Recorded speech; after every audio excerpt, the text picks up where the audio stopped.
वक्रतुंड महाकाय कोटिसूर्यसमप्रभा निर्विघ्नं कुरु मे देव सर्वकार्येषु सर्वदा। अंजनानंदनं वीरं जानकीशोकनाशनं कपीशमुक्षहन्तारं वन्दे लंकां भयङ्करम्। श्रीराम राम रघुनंदन राम राम, श्रीराम राम भरताग्रज राम राम, श्रीराम राम रणकर्कश राम राम, श्रीराम राम शरणं भव राम राम। रामाय रामभद्राय रामचंद्राय वेधसे, रघुनाथाय नाथाय सीतायाः पतये नमः। राम रामेति रामेति रमे रामे मनोरमे, सहस्रनाम तत्तुल्यं श्रीरामो नाम वरानने। जय विश्वनाथ, हर हर महादेव। नमस्कार मित्राणी। विगत के वक्तव्य में हमने भोजन संबंधी जो भी चर्चाएं हुई, कैसे भोजन करना है, क्या भोजन करना है, क्या भोजन नहीं करना है, किसका भोजन करना है, किसका भोजन नहीं करना है, कौन सा भोजन ग्राह्य है, भोजन के जो भी नियम बताए गए, जो भी शास्त्र के अनुसार कहे गए, ये सब सदाचरण के अंतर्गत हैं। सभी सदाचरणीय हैं और सभी आचरणीय हैं। ये नियम शास्त्रोक्त हैं और गृहस्थ को इस नियम के अनुसार ही रहना चाहिए। भोजन यज्ञ है और उस यज्ञ को यज्ञ विधि से करेंगे तो पूर्ण फल की प्राप्ति होगी। और पूर्व के वक्तव्य में जो कहा गया कि जो अग्निहोत्र विधि से, प्राणाग्निहोत्र विधि से जो भोजन करते हैं उन्हें वे 3 ऋणों से मुक्त हो जाते हैं, जैसा कि हमने पूर्व में बताया। कहते हैं प्राणाग्निहोत्रम प्रवक्ष्यामि सर्वयज्ञेषु दुर्लभम यज्ञात्वा मुच्यते जंतुर जन्म मृत्यु नराधि। जन्म मृत्यु से भी छूट जाते हैं। इस तरह की चर्चा हुई है पूर्व के वक्तव्य में जो है, उस वीडियो को आप सुने। अब आज हम अन्न संबंधी जानकारियाँ करेंगे, चर्चा करेंगे उस विषय पर। किसका अन्न ग्रहण करें, किसका अन्न ग्रहण नहीं करें, किसका अन्न दूषित है तथा किसका अन्न पवित्र है, किसके अन्न को ग्रहण करने से भी दोष लगता है।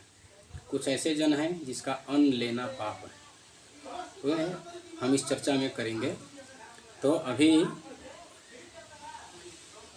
अन्न संबंधी तथ्यों को जानें। अंगिरा स्मृति में कहते हैं कि अंगिरा स्मृति में, पद्म पुराण में, कूर्म पुराण में कहा गया है कि मनुष्य का समस्त पाप जो है वह अन्न में ही सन्निहित होता है, अन्न में ही स्थित रहता है। तो जो जिसका अन्न भक्षण करते हैं, खाते हैं, उन्हें उसके पापों को भी भोगना पड़ता है। पाप का ही भक्षण करते हैं और उनके पाप को ग्रहण करके भोगते हैं। जो जिसका अन्न खाता है उसके पापों के भागीदार बन जाते हैं। इस तरह से देखिए श्लोक में क्या कहते हैं। ये अंगिरा स्मृति का वचन है। कहते हैं दुष्कृतम ही मनुष्याणाम सर्वमन्ये व्यवस्थितम यो यस्मानं समस्नाति स तस्या स्नाति किल्बिषम। किल्बिषम मतलब पाप। दुष्कृतम ही मनुष्याणाम, समस्त मनुष्य के जो भी दुष्कृत हैं, सर्वमन्ये व्यवस्थितम, वह अन्न में ही समाहित हो जाता है। यो जस्यानम, जो जिसका अन्न खाता है, समस्नाति, जो जस्यानम समस्नाति, जो जिसका अन्न खाता है, स तस्या स्नाति किल्बिषम, वह उसके पापों को भी साथ ही साथ भक्षण कर लेते हैं।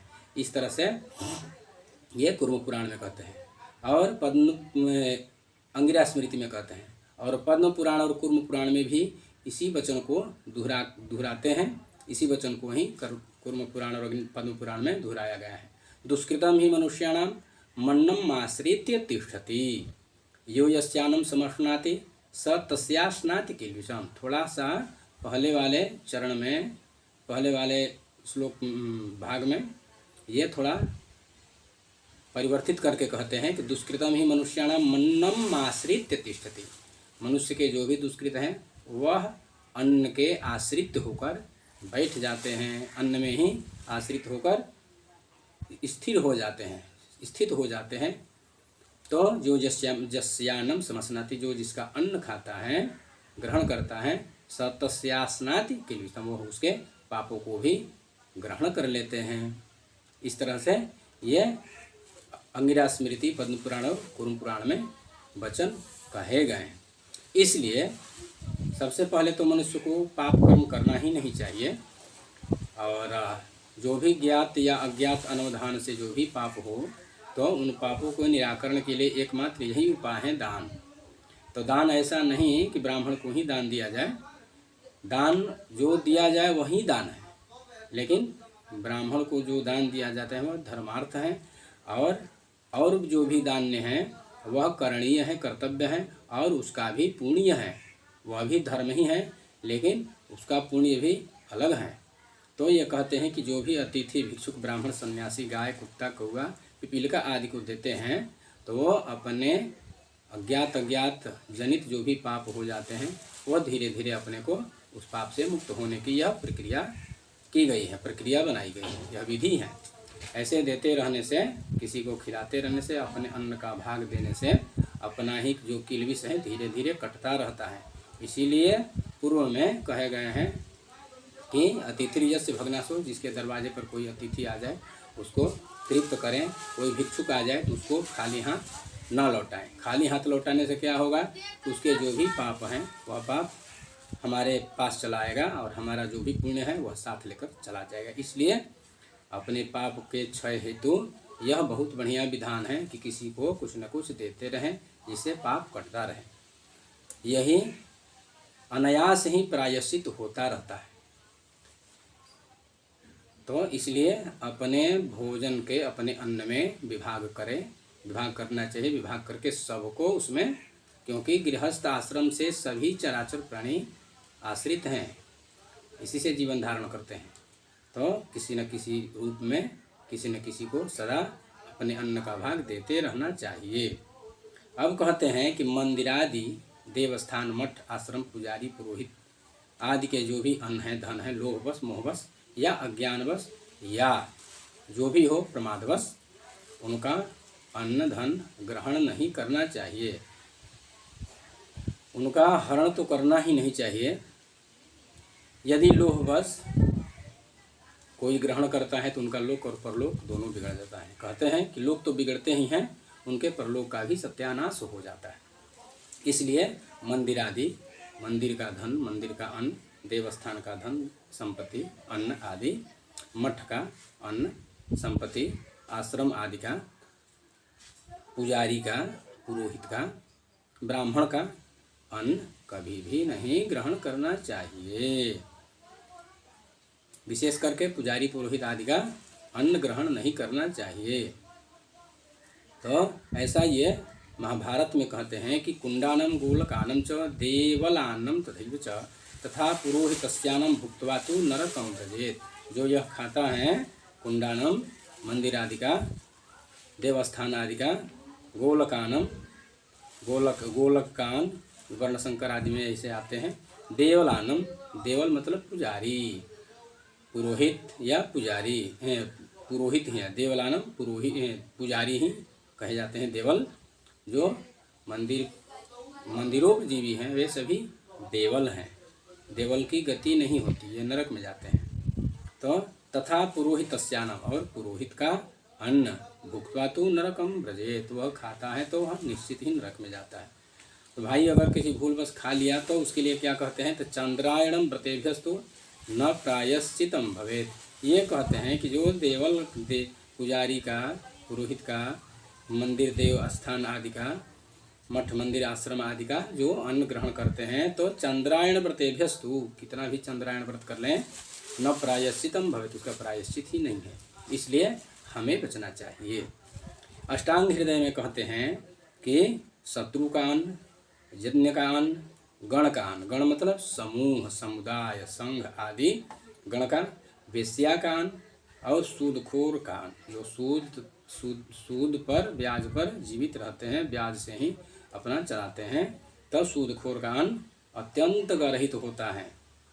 अतः इसे कदापि ग्रहण नहीं करना चाहिए। जैसे ये कहा गया है ना अष्टांग हृदय में, सत्र गणाकीर्ण गणिका पड़िकासनम गर्हितम मति नाशनीयात महापातक कारण, में महापातक के कारण है। यह शत्रु का अन्न, यज्ञ का अन्न, संघ समुदाय समूह का अन्न, वेश्या का अन्न, सूदखोर का अन्न अत्यंत गर्हित है, तो ये कहते हैं महापातक। ये महापातक लगता है इसका अन्न खाने से। इसलिए ऐसे अन्न को अभी परित्याग कर दें और अपने पुरुषार्थ से जो उपार्जन करे उसमें भाग लगाकर अपना ही खिलाएं। ऐसा भगवान से प्रार्थना करें कि हम ही दूसरों को खिलाएं दूसरे का अन्न। जैसे पूजा पाठ आदि में, जैसे नांदी श्राद्ध आदि होता है, यज्ञ याग आदि में नांदी श्राद्ध होता है या श्राद्ध कर्म होता है, तो श्राद्ध कर्म में जजमान से जो श्राद्ध करता है या जो जजमान है उनसे विनती कराया जाता है कि गोत्रन्नो व्रतम दातारनो व्रतम वेदा संततिरेव च श्रद्धा चनो माँ गमेत बहुदेयन चनोस्तु अन्नम च भवेत अतिथि चलवे में या चिदारचन संतु माँ च याचिम कंजना। अर्थात हमारे घर में जो भी हो, हमारा गोत्र बढ़े, वंश बढ़े, पुत्र हो, पुत्र वेद को मानने वाले हो, धर्म को मानने वाले हो, हमारे दरवाजे पर भिक्षु भिखारी अतिथियों का तांता लगा रहे, लेकिन हमें किसी के दरवाजे पर मांगने का या हाथ फैलाने की आवश्यकता न पड़े, से अपने पितरों से आशीर्वाद मांगते हैं। तो ऐसा आप भी भगवान से या अपने इष्ट देवता से प्रार्थना करें कि हमें किसी के दरवाजे पर हाथ फैलाने की आवश्यकता न पड़े, इतना हमारे पास पर्याप्त मात्रा में हो कि हम सबका हिस्सा, सबका भाग हम देते रहें, हमके द्वारा ही, हमारे द्वारा ही सभी को प्राप्त हो। इस तरह से अब कहते हैं इस श्लोक में जो पूर्व में जो भावार्थ कहा गया उसमें शत्रु का अन्न, यज्ञ का अन्न, तो ये यज्ञ का अन्न जो है, तो यज्ञ के अन्न से मतलब कि यज्ञ में खाना ही नहीं है, ऐसा नहीं है। यज्ञ में भोजन निषेध है, प्रसाद का निषेध नहीं है। तो उसकी विधि क्या है, अगर कहीं यज्ञ का दर्शन करने गए, यज्ञ देखने गए, तो वहाँ कुछ यज्ञ के निमित्त दान दें और केवल प्रसाद रूप में ग्रहण करें। प्रसाद रूप में जो भी प्राप्त हो जाए, वहाँ भरपेट क्षुधापूर्ति के चक्कर में न पड़े, क्षुधापूर्ति न करें। क्षुधापूर्ति अपने द्रव्य से, अपने मूल्य से कहीं भी खा सकते हैं, या वहाँ भी भरपेट यदि भोजन करें तो उसका मूल्य जरूर चुका दें कि जिसका दोष न लगे। लेकिन यज्ञ में भरपेट भोजन नहीं करना चाहिए, जितना ही कम मिले प्रसाद ही कल्याणकारी होगा। इसलिए तो जो सत्र का कह रहे हैं यज्ञ का अन्न अगर क्षुधापूर्ति के लिए कर रहे हैं, यज्ञोपवीजीवी हैं, यज्ञ में घूम घूम कर खा रहे हैं, तो यह बहुत पातक है, महापातक कारण, यह महापातक के कारण है। अब कहते हैं कि गण जो शब्द आया है ये समूह संघ है, और कहते हैं कि गणिका पणिकासनम, पणिकासन, गणिका मतलब वेश्या का अन्न, पणिकासनम मतलब इसमें सूदखोर ही हैं, और सूदखोर के साथ साथ और भी इसमें ग्रहण कर सकते हैं, जैसे सट्टेबाजी, जुआरी आदि भी इसमें सब आते हैं। तो सट्टेबाज आदि का अन्न न खाएं, जुआरी का अन्न न खाएं। तो ये ऐसा समझना चाहिए, इनका अन्न अत्यंत पापमय होता है। यज्ञ का अन्न खाना पाप है, अन्न में दोष नहीं है, लेकिन यज्ञ क्षुधापूर्ति भर आतृप्ति पर्यंत खाने से महापातक लग जाता है।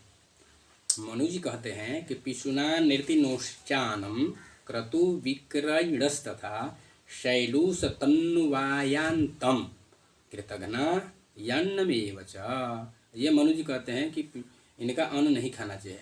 किनका? तो पिशुन मतलब चुगलखोर का अन्न नहीं खाना चाहिए। और अनृतिनः झूठ बोलने वाले, जो सदा झूठ बोलते हैं, उसका अन्न नहीं खाना चाहिए। इसके बाद नट नर्तक, इसके बाद क्रतु विक्रयणस्तथा, यज्ञ को व्यापार जैसा करते हैं। क्रतु मतलब यज्ञ, विक्रयणस्तथा चाहे अन्न विक्रेता, न क्रतु विक्रयणस्तथा यज्ञ को व्यापार बनाने वाले, या वेद को बेचने वाले, शैलूष तुन्नवायंतम, ये कहते हैं कि वायंतम मतलब दर्जी आदि, कृतघ्न का है, इनका अन्न नहीं खाना चाहिए।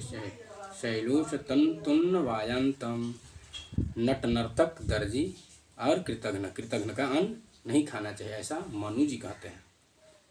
अब आगे कहते हैं कुरुम पुराण में और पद्म पुराण में कहा गया है कि और किनका अन्न नहीं ग्रहण करना चाहिए, तो कहते हैं चित्रकार, सूदखोर, पतित, दूसरा पति स्वीकार करने वाली स्त्री के पुत्र का, नट का, व्याध का, दंडधारी का। दंडधारी मतलब जो दंड देता है, जल्लाद आदि जो हैं दंडधारी। इसमें दंडधारी मतलब सन्यासी भी दंड धारण करते हैं, तो सन्यासी के पास तो संपदा होता ही नहीं है, यदि हो भी तो इसमें दोनों ग्रहण कर लेना चाहिए। दंडधारी मतलब जो दंड देता है, जल्लाद आदि हत्या करता है ना, और सन्यासी को भी इसमें दंडधारी सन्यासी का भी धन अन्न आदि नहीं ग्रहण करना चाहिए। प्रसाद अगर आपकी आवश्यकता है तो उनसे आशीर्वाद ले सकते हैं, आशीर्वाद के रूप में जो यति दे दे, सन्यासी प्रदान कर दें, तो सन्यासी से उनके आशीर्वाद ग्रहण कर लेना चाहिए। जैसे आत्मदेव जी, श्रीमद् भागवत में आत्मदेव जी जाकर एक सन्यासी मिले तो सन्यासी के चरण पकड़ लिए और कहे कि जब तक आप हमें पुत्र का वरदान नहीं देंगे या कुछ नहीं कहेंगे, आशीर्वाद नहीं देंगे, तो हम आपके चरण नहीं छोड़ेंगे, आज यदि नहीं देंगे तो फिर हम यहीं अपने आपके चरण में सर पटक कर मर जाएंगे। अंत में कृपा करके एक फल दिए, तो उनको उस फल के प्रभाव से गोकर्ण जी हुए और मिथ्याचार के कारण दुराचारी धुंधकारी हुए। इस तरह से दंडधारी का अन्न धन नहीं लेना चाहिए, और उनके पास तो होता ही नहीं, फिर भी उनसे आशीर्वाद, तपस्वी होते हैं, उनसे आशीर्वाद जरूर लेना चाहिए। कहते हैं कि चोर का अन्न नहीं खाना चाहिए, नास्तिक का अन्न नहीं खाना चाहिए, देव निंदक का अन्न नहीं खाना चाहिए, वेद निंदक का अन्न नहीं खाना चाहिए, शराब बेचने वाले का अन्न नहीं खाना चाहिए, चांडाल का अन्न नहीं खाना चाहिए, कृपण का अन्न नहीं खाना चाहिए। यह सब अन्न सर्वथा त्याग कर देना चाहिए, ऐसा कुरुम पुराण पद्म पुराण में कहा गया है। कहते हैं चित्रकार, सुदखोर आदि के लिए चित्रकर्मा, पणिक पाप, पतित पौनर भवन नट। चित्रकर्मा, पणिक पाप, पतित पौनर भवग नट, व्याध दंडधर चौर नास्तिक देवनिंदक, सोम विक्रयणानं च चांडाल कृपणस्य च, एतेषां गर्हितान्नं स्यात् भोज्यं सर्वथा अभोज्यम, गर्हितान्नं स्यात् अभोज्यम सर्वथा मुने। इनका सब एकदम बिल्कुल सर्वथा अभोज्य हैं, इसलिए इनका चित्रकार का, सूदघोर का, पतित का, दूसरे पति स्वीकार करके उत्पन्न पुत्र का, नट का, व्याध का, दंडधारी का, चोर का, नास्तिक का, देव निंदक, वेद निंदक का, शराब बेचने वाले का, चांडाल का, कृपण का अन्न सर्वथा त्याग कर दें, ऐसा कुरुम पुराण पद्म पुराण में कहते हैं। पुनः पद्म पुराण में कहते हैं कि राजानं नर्तकानं च षण्ढानं चर्मकारिणां, गणानं गणिकानं च षडन्नं च विवर्जयेत्। पद्म पुराण में कहते हैं कि छह प्रकार के अन्न को एकदम वर्जित कर दें, वर्जित किया गया है, इसको ग्रहण करें ही नहीं। कौन कौन? तो ये 6 प्रकार के कौन से निषेध करते हैं? तो राजा का अन्न, नर्तक का अन्न, षण्ढानम नपुंसक का अन्न, चर्मकारिणाम चमार का अन्न, सट्टेबाज का अन्न, ये गणानाम समूह का, संघ का, सट्टेबाज का अन्न, और गणिकानम वेश्या का अन्न, ये 6 प्रकार के अन्न हमेशा के लिए मना कर दें, इसको कभी भी भूल कर भी ग्रहण न करें। यह 6 स्थान का अन्न नहीं खाना चाहिए। अब देखिए एक विचित्र बात और कहते हैं, आजकल तो लोग बहुत शौक से कुत्ते पालते हैं ना, तो ये शास्त्रों में कहा गया है कि कुत्ता पालने वाले का अन्न, शराब बेचने वाले का अन्न, जुआरी का अन्न और ढोंगी तपस्वी का अन्न, जो झूठमूठ का आडंबर करके, पाखंड करके, तपस्या का ढोंग करके दुनिया को लूटता है, धोखा देता है, समाज को धोखा देता है और अनाचार फैलाता है, तो ऐसा व्यक्ति का अन्न, ढोंगी तपस्वी का अन्न ग्रहण नहीं करना चाहिए, ऐसा शास्त्रों में निषेध किया गया। कहते हैं स्ववताम द्यूत जीवीनाम सुरा विक्रयीणाम तथा मिथ्या तपस्विनामन्नम नास्नीयात कदाचन। कहते हैं स्ववतम कुत्ता पालने वाले, दूत जीवी नाम जो जुआरी हैं, जुआ से जीवन यापन करते हैं, सुरा विक्रयणाम तथा और मदिरा बेचने वाले हैं, मिथ्या तपस्वी नाम अन्नम झूठमूठ का तपस्या का ढोंग करते हैं, उनका अन्न नाशने याद कदाच कभी नहीं भक्षण करे, कभी नहीं खाएं। कुर्म पुराण में तथा पद्म पुराण में कहते हैं कि नपुंसक कान, सन्यासी कान, मत उन्मत्त का अन्न, मत उन्मत्त, मतोन्मत्त, मत और उन्मत्त का अन्न, भयभीत का अन्न, दुखी व्यक्ति का अन्न, जो सदा दुखी रहता है, रोता रहता है, दुखी व्यक्ति का अन्न, अभिशप्त अन्न, छींक से दूषित, छींक पड़ गया हो, छींक से दूषित अन्न को भी विद्वान ग्रहण नहीं करते, ऐसा ग्रहण नहीं करना चाहिए। और वह ब्राह्मण से देश रखने वाले का भी अन्न नहीं ग्रहण करना चाहिए। पापी का अन्न तो ग्रहण करना ही नहीं है। श्राद्ध तथा सूतक का अन्न भी नहीं खाना चाहिए, सूतक श्राद्ध या सूतक का अन्न, क्योंकि श्राद्ध भोजी जो हैं, श्राद्ध भोजन में केवल सुहृद जन, कुटुंबी जन है और ब्राह्मण भोजन कराने का लिखा है। यज्ञ नहीं है कि नट नर्तकेभ्यो विभज्य भोजयिष्ये, तो या यथासंख्य का नट नर्तकेभ्यो दीनानाथेभ्यो भोजयिष्ये, तो ऐसा नहीं है। इसमें दीन अनाथ तो जो दूसरे पर ही आश्रित है, कोई सहारा नहीं है, तो श्राद्ध का अन्न खाएं, कोई दिक्कत नहीं है, जिनका कोई सहारा ही नहीं है। लेकिन सामान्य मनुष्य को जो कुटुंबी नहीं है, सुहृद नहीं है, उनके गोत्रज नहीं है, कुलज नहीं है, पिंडज नहीं है, तो उनके घर श्राद्ध का अन्न नहीं करना चाहिए। और किसी के यहाँ सूतक लगा हो तो वैसा अन्न ग्रहण नहीं करना चाहिए। ऐसा कुर्म पुराण और पद्म पुराण में कहा गया है। किनका? तो नपुंसक का, सन्यासी का, मत का, उन्मत्त का, भयभीत का, दुखी व्यक्ति का, अभिशप्त अन्न, छींक से दूषित अन्न, ब्राह्मण से द्वेष रखने वाले का अन्न, पापी का अन्न, श्राद्ध और सूतक का अन्न, ये नहीं ग्रहण करना चाहिए। कहते हैं कि क्लीब संन्यासिनोश्चानम मत्तोन्मत्तस्य चैव हि भीतस्य रुदितस्यानम अवकृष्टम परिक्षुतम ब्रह्मद्विषः पापरुचे श्राद्धानम सूतकस्य च। अर्थात नपुंसक सन्यासी, मत में मतवाला या ना समझ, मतवाला हो, मत हो, बौद्धिक स्थिति ठीक न हो, उन्मत्त मतलब पागल, बावला, मूर्ख, अबुद्ध, अज्ञानी, और भीत में भयभीत, रुदिता रोते हुए, दुखी, दीनहीन, असहाय, निरीह, दरिद्र, गरीब, अवकृष्ट मतलब शापित व्यक्ति का, परिच्युतम थूक पड़ा हुआ या छींक से अशुद्ध हो गया हो, ब्राह्मण द्रोही, वेद द्रोही, धर्म द्रोही, पापी, पापलिप्त व्यक्ति, पतित, अत्याचारी, श्राद्ध का अन्न, सूतक का अन्न, ये सभी अन्न ग्रहण करने योग्य नहीं हैं। और इसे कुछ अन्न में, इससे कहते हैं कि कुछ अन्न में दोष है और कुछ ग्रहण करने में दोष है। तो जैसे मत उन्मत्त का और दुखी व्यक्ति का, निरीह व्यक्ति का अन्न लेना, अन्न ग्रहण करना पाप है।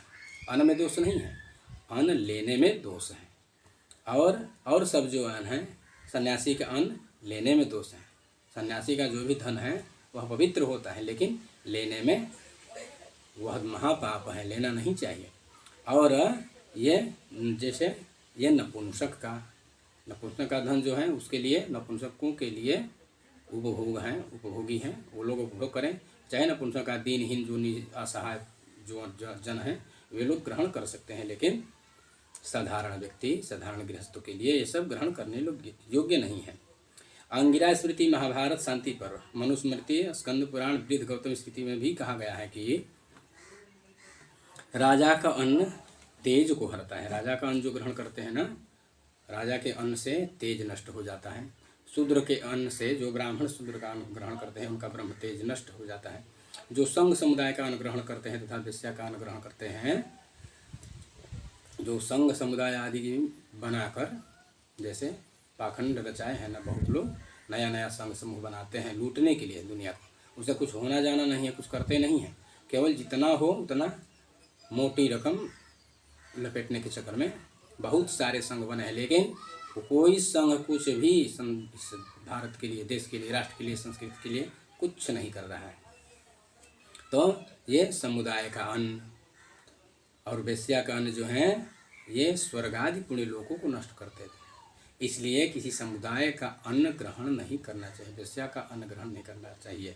राजा का अन्न से तेज नष्ट हो जाता है, जो ब्राह्मण शूद्र का अन्न ग्रहण करते हैं उनका ब्रह्म तेज नष्ट हो जाता है, और जो सामान्य ब्राह्मण क्षत्रिय वैश्य वर्ण आदि के जो भी लोग हैं ये समुदाय का अन्न खाते हैं, वेश्या का अन्न खाते हैं, तो इनको स्वर्ग आदि पुण्य लोक ही नष्ट हो जाते हैं। कहते हैं कि ये अंगिरा स्मृति महाभारत शांति पर, मनुस्मृति स्कंद पुराण, अवृद्ध गौतम स्मृति में ऐसा कहा गया है। देखिए श्लोक, राजान्नम तेज आदत्ते शूद्राने ब्रह्मवर्चसम गणानम गणिकान्नम च लोकेभ्यः परिकृंतति। वे अपने जो भी उत्तम लोग स्वर्ग आदि पुण्य लोक हैं उनको परिकृंतति नष्ट कर देते हैं। अंगिरा स्मृति में कहते हैं कि यदि कोई व्यक्ति वंध्या स्त्री के घर भोजन करता है तो वह निश्चित ही नरक में जाता है। जैसे अनापत्या तु या नारी नासनेया तद गृहे पिवई अथ भुंगते तु यो मुहात पूयसम नरकम व्रजेत। अर्थात ये जो वंध्या स्त्री के घर का भोजन करता है, जिसका कोई अपत्य न हो, कोई संतान न हो, अनापत्या तु या नारी, निसंतान और वंध्या स्त्री हो, उसके घर जो भोजन करता है तो वह नरक में जाता है। कौन से नरक में? तो पूयस नामक नरक में हैं। ये पूयसम नरकम व्रजेत। पूयस मतलब पीव से भरा हुआ नरक जो है उस नरक में जाते हैं। आगे कहते हैं मनु जी कि अनादर से प्राप्त अन्न पति पुत्रहीन स्त्री, विधवा भी हो और संतान भी न हो ऐसी स्त्री का अन्न, शत्रु का अन्न, और ग्राम प्रधान का। ग्राम प्रधान मतलब नगरपति, या उसको सामान्य भाषा में प्रधान कहें या मुखिया कहें। मुखिया का अन्न भी नहीं खाना चाहिए, ये सब पापमय है। अनादर से प्राप्त अन्न, जो अनादर से, जो जिसका सम्मान न हो, अनादर से मिला हो, और पति पुत्रहीना स्त्री, विधवा भी हो, पुत्रहीना भी हो, निसंतान भी हो, और शत्रु का, मुखिया का, पतित का अन्न नहीं खाना चाहिए। कहते हैं मनु जी कि अनार्चितम अभर्ति स्त्री अनापत्यम च वैरिणाम नागर्यन्नम च गृहिणीयात् पतितानम मवकच्छुतम। इस तरह से ये कहते हैं मनु जी। अब ये महाभारत में आगे कहते हैं कि जिस अन्न में थूक पड़ गया हो, या जिस अन्न में कीड़े पड़े हो, बाल गिर गया हो, या तिरस्कार पूर्वक प्राप्त हुआ हो, आंसू गिर गया हो जिस भोजन में, या कूते सूंघ लिए हो, या कूते से स्पर्श हो गया हो, वह सारा अन्न राक्षसों का भाग हो जाता है। अतः ऐसे अन्न को नहीं खाना चाहिए। यदि कोई इस अन्न को खाता है तो यह समझे कि वह राक्षसों का भोजन कर रहा है, राक्षसों का भाग खा रहा है। जैसे छूतम कीटावपन्नम च यच्चोच्छिष्टाच तम भवेत् सके समवधूतम च रुदितोपहतम च यत् तस्मान् यात्वा सदा विद्वान् नियतान् यत्नान् परिविवर्जयेत् स्वभिः संसृष्टमन्नम च भागोसौ राक्षसामिह। ये राक्षसों का भाग हो जाता है। इसलिए ऐसे अन्न को, कौन से, फिर से सुन लीजिए, जिस अन्न में थूक आदि पड़ गया हो, छींक आदि से, या थूक, कीड़े मकोड़े पड़े हो, बाल गिर गया हो, तिरस्कार पूर्वक प्राप्त हुआ हो, आंसू गिर गया हो, कुत्ते ने सूंघ लिया हो, या स्पर्श हो गया हो, वह सारा अन्न राक्षसों का भाग हो जाता है। अतः ऐसे अन्न को ग्रहण न करें।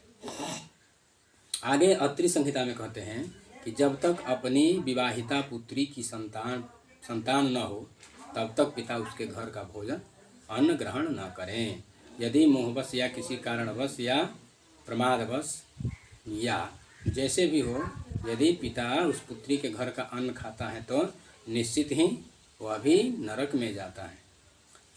कहते हैं अत्रि संहिता में कि स्वसुतान्नम च यो भुंक्ते स भुंक्ते पृथ्वी मलम स्वसुताम अप्रजाम तावन नास्नेया तद गृहे पिता अन्नम भुंक्ते तो यो मोहात् पूयम स नरकम व्रजेत। वह पूय, जो पूर्व में बताया कि जो ये वंध्या स्त्री का अन्न खाते हैं तो वह पूयस नाम के नरक में जाते हैं, वह पूय नाम के नरक में जाते हैं। वह पिता अगर बिना संतान के पुत्री के घर भोजन करें तो वह भी पूज्य नरक में। सभुंक्ते पृथ्वी मलम। आप समझिए कि जो बिना पुत्री बिना संतान के, अगर पुत्री बिना संतान की हो, अभी संतान कोई न हुआ, उसके अन्न को जो खाते हैं, तो जो पिता खाते हैं, तो सभुंक्ते पृथ्वी मलम, वह पृथ्वी का मल ही भक्षण करते हैं और उस मल के भक्षण दोष के कारण वे नरक में गिर जाते हैं। इस प्रकार से अन्न संबंधी जो चर्चाएं की, जानकारियाँ जो हुई, अब ये कहते हैं कि अन्न संबंधी में जो भी ग्राह्य आग्राह्य, किसका ग्रहण करें किसका न ग्रहण करें, तो इसमें अब हम जल संबंधी कुछ चर्चाएं करें कि जल कैसे ग्रहण करना है, किस प्रकार ग्रहण करना है। तो जल संबंधी कुछ बातें शास्त्रीय हम जानें। देखें जल संबंधी विषय में शास्त्र हमारे क्या कहते हैं। स्कंद पुराण में कहा गया है कि कभी भी खड़े होकर पानी नहीं पीना चाहिए। न जलम चोत्थितः पिबेत, खड़े होकर कभी जल नहीं पीना चाहिए। अब आगे कहते हैं ये बृहत्पराशर स्मृति में कि बाएं हाथ से भी जल न पिए, बाएं हाथ से जल न पिए, तथा बाएं हाथ ये कैसे, तो बाएं हाथ से जल पीना अर्थात मदिरा पीने के समान है। मदिरा पीने का दोष लगता है। जैसे बाएं हाथ से जो अपना गिलास या लोटा जो भी पात्र हो, भोजन में हमने चर्चा की दाहिने साइड, दाहिने भाग में जल रखना है। तो दाहिने भाग में जल रखना है, तो दाहिने हाथ से तो भोजन कर रहे हैं, वो तो जूठा है, दाहिने हाथ से पीना भी नहीं है। जब भी पीना है तो बाएं हाथ से ही पीना है। तो यहाँ मना कर रहे हैं कि बाएं हाथ से जल नहीं पीना है। तो कैसे, कहते हैं कि बाएं हाथ से जल पीने से मदिरा के समान है और उसकी शुद्धि चंद्रायण व्रत करने से होती है, ऐसा बृहत्पराशर स्मृति में कहा गया है। कहते हैं कि उद्धृत्य वाम हस्तेन यत्किंचित पिबते द्विजः सुरापानेन तत्तुल्यम पीत्वा चंद्रायणम चलेत। जो बाएं हाथ से जल उठाकर पी लेता है तो वह चंद्रायण करने पर शुद्ध होता है। अब इसका अर्थ यह नहीं कि बाएं हाथ से जल पीना ही नहीं है। ये मना क्या कर रहे हैं, इस तथ्य को समझें।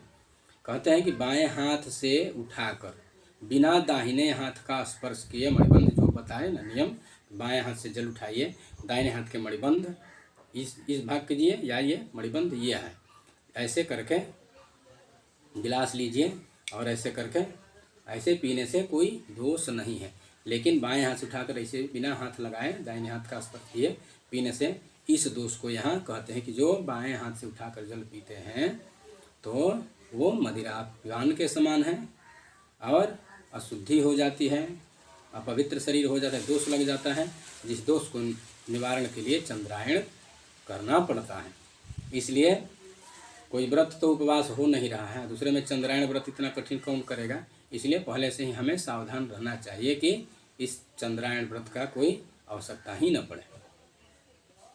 कहते हैं कि बाएं हाथ से उठाकर बिना दाहिने हाथ के मणिबंध लगाए जो जल पीता है तथा जल में मुंह लगाकर पशु की तरह जल पीता है तो दोष लगता है। कहते हैं कि न वाम हस्ते नैकेन पिबेद वक्त्रेण वाजलम अज्ञानात् पिबते यस्तु कुर्यात् चंद्रायणम व्रतम। देखिए यहाँ स्पष्ट कर दे रहे हैं ना, न वाम हस्ते नैकेन, केवल एके न, अकेले बाएं हाथ से जल पीने के लिए मना कर रहे हैं। न वाम हस्ते न एके न, अकेले बाएं हाथ से जल पीने को मना करते हैं। पिबेद वक्त्रेण वाजलम, जो पशु की तरह मुंह लगाकर जल पीता है, पानी में मुंह लगाकर जल पीता है, बिना हाथ लगाए, बिना हाथ में लिया नहीं और ऐसे करके मुंह से केवल पीता है। तो अज्ञानात् पिबते यस्तु, यदि कोई अज्ञानवश भी पी लेता है तो उसे चंद्रायण करना चाहिए। और जो जानबूझकर पीता है तब तो जानबूझकर पीने का तो और भी दोष है। अज्ञान का यह जो दोष बता रहे हैं यह अज्ञानता का दोष। अज्ञानात् पिबते यस्तु, अज्ञान से जो पी लिया है उसके लिए चंद्रायण व्रत। और जो जानबूझकर यही करता है, बाएं हाथ से जल पीता है, मुंह लगाकर जो पशुओं की भांति जल पीता है, तो उसकी क्या प्रायश्चित है। अब कहते हैं कि बिना आपातकाल के अंजलि से भी जल नहीं पीना चाहिए। ऐसे अंजलि से जल नहीं पीना चाहिए। जब भी जल पीना चाहिए पात्र से ही जल पीना चाहिए। यदि किसी कारणवश किसी ऐसी परिस्थिति आ गई जहाँ पात्र न हो, प्यास लगी हो, उस स्थिति में कहीं पानी का स्रोत मिल जाए तो संभव हो तो किसी पात्र मिल जाए तो ठीक है, नहीं तो उस स्थिति में परिस्थिति को आपातकाल को छोड़कर ये कहते हैं ब्रह्म पुराण में कि जलम नांजलि ना पिबेत, जल को अंजलि से न पिए।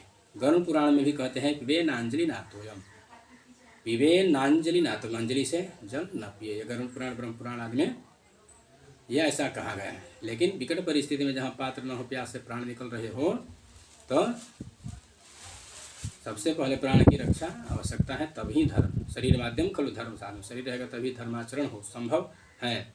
तो उस विकट स्थिति के लिए छूट देते हैं। लेकिन अन्य स्थिति में घर में रहकर भी पात्र उपलब्ध होते हुए भी अंजलि से जल पीना ये दोष है।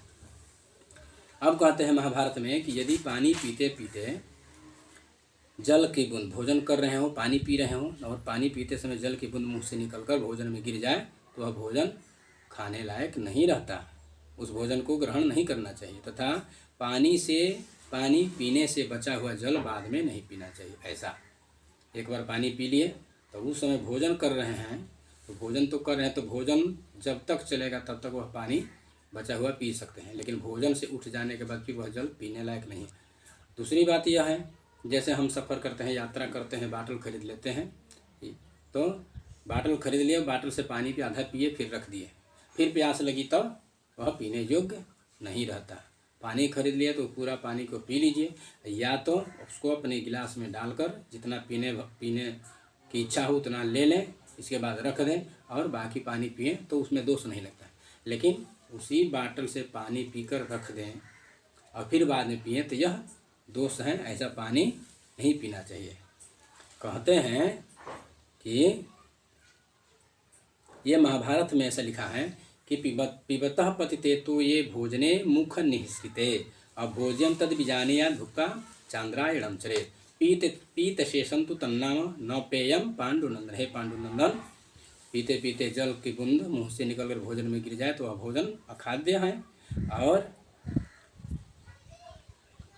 यदि कोई मोहबस या किसी प्रकार से अगर कर खा लेता है वह भोजन तो चंद्रायण व्रत करना चाहिए। और पीत शेषम तो तन्नाम, पीने से बचा हुआ जल भी पीने से दोष लगता है, तो चंद्रायण व्रत करना चाहिए। ये पीत शेष जो हैं, पीत शेष पाद शेषम पीत शेषम संध्या शेषम तथा सुनामूत्र समतुल्यम, ये कुत्ते के मूत्र के समान पैर धोने से बचा हुआ जल, संध्या पूजन के बाद बचा हुआ, संध्या पूजन करने से बचा हुआ जल और पीने से बचा हुआ जल ये स्वान मूत्र कुत्ते के मूत्र के समान हो जाता है, इसलिए यह अपेय हो गया। और अपेय पान करने से, चंद्रायण व्रत करने से ही शुद्धि होती है। इस प्रकार जल संबंधी हमने जो भी जानकारियाँ उपलब्ध हुई आपको हमने बताया।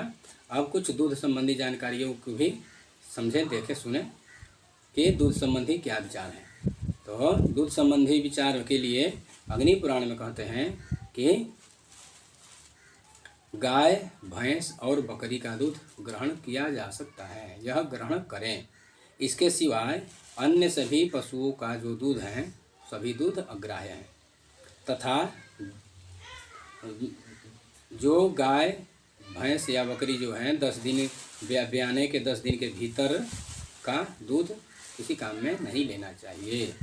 ऐसे प्राय सभी लोग इस बात को जानते हैं कि 10 दिन तक वह दूध जो है गाय का, ब्याने के 10 दिन के भीतर का दूध अग्राह्य है, कोई काम में नहीं आता है।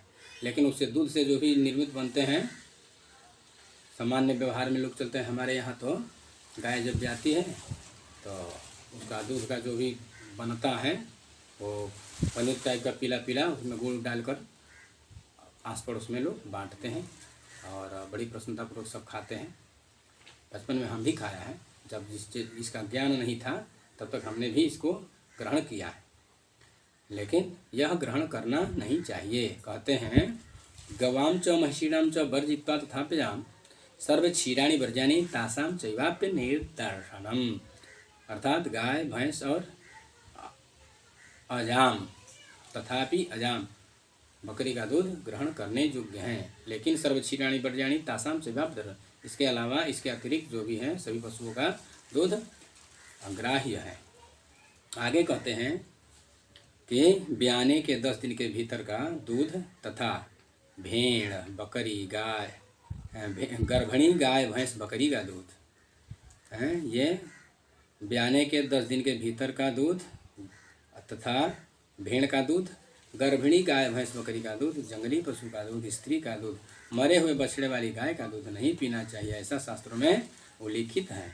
मनु जी कहते हैं अनिर्दशायां गोक्षीरम मौष्ट्रमयी कश्यपम तथा आविकम संदिनी क्षीरम विवत्सा याश्च गोपया। अनिर्दशायाम ब्याने के 10 दिन के भीतर का गोक्षीरम गाय का दूध, औष्ट्रम ऊँटनी का दूध, मई कश्यपम एक खुर वाले पशु का दूध, आविकम भेड़ का दूध, संधिनी क्षीरम गर्भिणी का दूध, गर्भवती गाय भैंस आदि का दूध, विवत्सा याश्च गोपयः जिस गाय के बछड़ा मर गए हो उसका दूध, ये ग्रहण नहीं करना चाहिए, इसको काम में नहीं लेना चाहिए, ऐसा ये मनु जी कहते हैं। फिर कहते हैं महाभारत का वचन हम उल्लेखित करना चाहेंगे।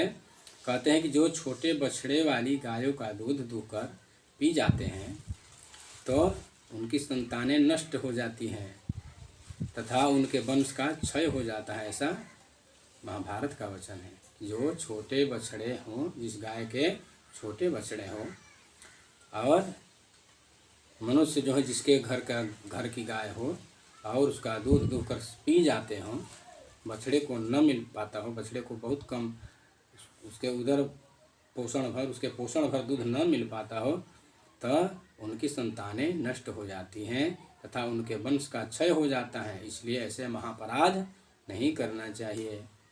थोड़े से दूध के लिए अपने वंश विस्तार को ही अवरुद्ध करना सबसे बड़ा घातक है। कहते हैं कि क्षीरम तो बालवत्सानौ ये पिबन्ति मानवाः न तेषां क्षीरपाः केचित् जायन्ते कुलवर्धनाः प्रजाक्षयेण युज्यन्ते कुलवंशक्षयेण च। इस प्रकार से क्षीरम तो बालवत्सानौ छोटे बछड़े हो और ये पिबन्ति मानवाः जो मनुष्य उसका दूध दूहकर सब पी जाता है, न तेषां क्षीरपाः केचित् जायन्ते कुलवर्धनाः उस क्षीरप के वो दूध पीने वाले के घर में न जायन्ते कुलवर्धना, कुलवर्धन अर्थात वंश संतान नहीं होती या नष्ट हो जाती है। प्रजाक्षयेण और वंश परंपरा ही नष्ट हो जाते हैं। युज्यन्ते कुलवंशाक्षयेण वंश का क्षय हो जाता है, ऐसा महाभारत में कहा गया है। आगे कहते हैं कि जिस दूध की मलाई चिकनाई निकाल दी गई हो, जो दूध फट गया हो, जो दूध बासी हो गया हो, ऐसा दूध नहीं पीना चाहिए। ये महाभारत शांति पर्व में ऐसा कहते हैं। हम शास्त्र पढ़ेंगे नहीं तो जानेंगे कैसे, इसलिए हमें इतने समृद्ध हमारे सनातन धर्म में इतने शास्त्रों की संख्या है, बहुत से धर्मशास्त्र हैं, बहुत से मार्ग बताए गए हैं, बहुत से सरल और सहज भी, जिससे हम अपने समस्त प्रत्यवाय को दूर करके लोक और परलोक दोनों को बना सकते हैं। लेकिन पढ़ेंगे नहीं, प्रमाद करके नाना प्रकार के तर्क कुतर्क करेंगे। तो महाभारत शांति पर्व में कहते हैं कि न भुंजी तो धृत स्नेहम नष्टम पर्युषितम पयः। न भुंजी तो धृतम स्नेहम, जिसका स्नेह ही निकाल लिया गया, मलाई जिसका मूल तत्व ही दूध का जो सार तत्व है, सार ही निकल गया हो, नष्ट हो गया हो, पर्युषितम बासी हो गया हो, या नष्टम मतलब फट गया हो, ऐसा दूध नहीं ग्रहण करना चाहिए। तो देखिए इस महाभारत के श्लोक से यह स्पष्ट हो जानना चाहिए कि दूध भी बासी हो जाता है। आज का दूध, शाम का दूध, ताज़ा दूध ग्रहण करें। ताज़ा दूध जो भी हो उसको अपना काम में ले लें, उसके बाद से बासी के लिए शेष न रहने दें। बासी के लिए अगर शेष रखना हो तो मात्र केवल दही आदि के लिए उसको अवशेष रखें, जिससे कि दही की प्राप्ति हो सके, या घी की कामना हो, होम आदि हवन आदि पूजा पाठ आदि के लिए, उसके लिए उसको रखा जा सकता है। दही बनाइए, घी निकालिए और पूजा होम आदि करें, उसके लिए दोष नहीं। लेकिन दूध बासी नहीं खाना चाहिए, यह दोष है। तो इस न भुंजी तो धृतम स्नेहम नष्टम पर्युषितम पयः पर्युषितम पयः। पर्युषितम पयः शब्द से दूध को पर्युषित होने को स्पष्ट कह देते हैं कि दूध भी बासी होता है। ऐसा नहीं समझना चाहिए कि दूध है, अमृत है तो बासी नहीं होगा, ऐसा नहीं है। यह महाभारत का वचन है कि पर्युषितम पयः, बासी दूध को ग्रहण नहीं करना है ऐसा। अतः ताज़ा दूध पीना चाहिए, अवशिष्ट अपने अग्रिम कार्य के लिए उपयोग में लाना चाहिए। दूध को दही बना लें, घी निकालें, होम आदि करें, बत्ती घी की दीप जलाएं, इस तरह से करें। आगे कहते हैं, ये भी महाभारत का वचन है कि लक्ष्मी चाहने वालों को चाहिए कि भोजन, जल, दूध आदि जो भी पदार्थ हैं ये सभी को ढक कर रखे। कहते हैं भक्ष्यमासीदनावृतम, भक्ष्यमासीदनावृतम, जो भी भक्ष्य भोज्य आदि हैं सभी को अनावृतम, अनावृतम खुले न रखें, ढक कर रखें। अब कहते हैं कि जूठे हाथ से भक्ष्यादि को स्पर्श न करें और ये भक्ष्यादि को ढक कर रखें। यह भी महाभारत का वचन है। कहते हैं अपावृतम पयोतिष्ठत् दुच्छिष्टास्पृशम घृतम, ये जो हैं जो भी खाद्य पदार्थ हैं उसको जूठे हाथ से स्पर्श न करें तथा ढक कर रखें, जिससे उसमें कोई चीज़ पड़ न जाए, गिर न जाए, मक्खी आदि ना बैठे। हो सकता है उसमें छिपकली आदि भी गिर सकती है, धूल पड़ सकता है, मक्खी बैठ सकती हैं, बाल गिर सकता है, इस तरह से, या किसी की दृष्टि पड़ सकती है। कुछ ऐसे प्राणी जो हैं जो वायु रूप हैं, वायु में विचरण करते हैं, तो उनकी दृष्टि से भी वह दूषित होता है। जैसे असुर को हम देख नहीं सकते लेकिन असुर भी व्याप्त हैं, देवता को भी नहीं दे सकते हैं लेकिन देवता भी सर्वत्र विद्यमान है, व्याप्त हैं। हमारे शरीर में भी सभी देवता हैं, पंचतत्व के अधिष्ठाता जो भी हैं हमारे शरीर में विद्यमान हैं। इस तरह से ये अन्न जल दूध संबंधी जो चर्चाएं हुई संपन्न होती है। आगे भगवान की, हनुमान जी की जो भी इच्छा होगी आगे चर्चा होंगे, क्या खाना चाहिए, क्या नहीं खाना चाहिए, क्या भक्ष्य हैं और क्या अभक्ष्य हैं। अन्न संबंधी, भोजन संबंधी, इससे संबंधित और भी जो भी पदार्थ हैं, अन्न है, कन्न है, फल है, मूल हैं, इस तरह के जो भी अवशेष हैं वो अब अग्रिम वीडियो में प्राप्त होंगे। यथासंभव उसको संग्रह करके हम प्रस्तुत करेंगे। तब तक के लिए सभी को हर हर महादेव, जय विश्वनाथ, नमस्कार।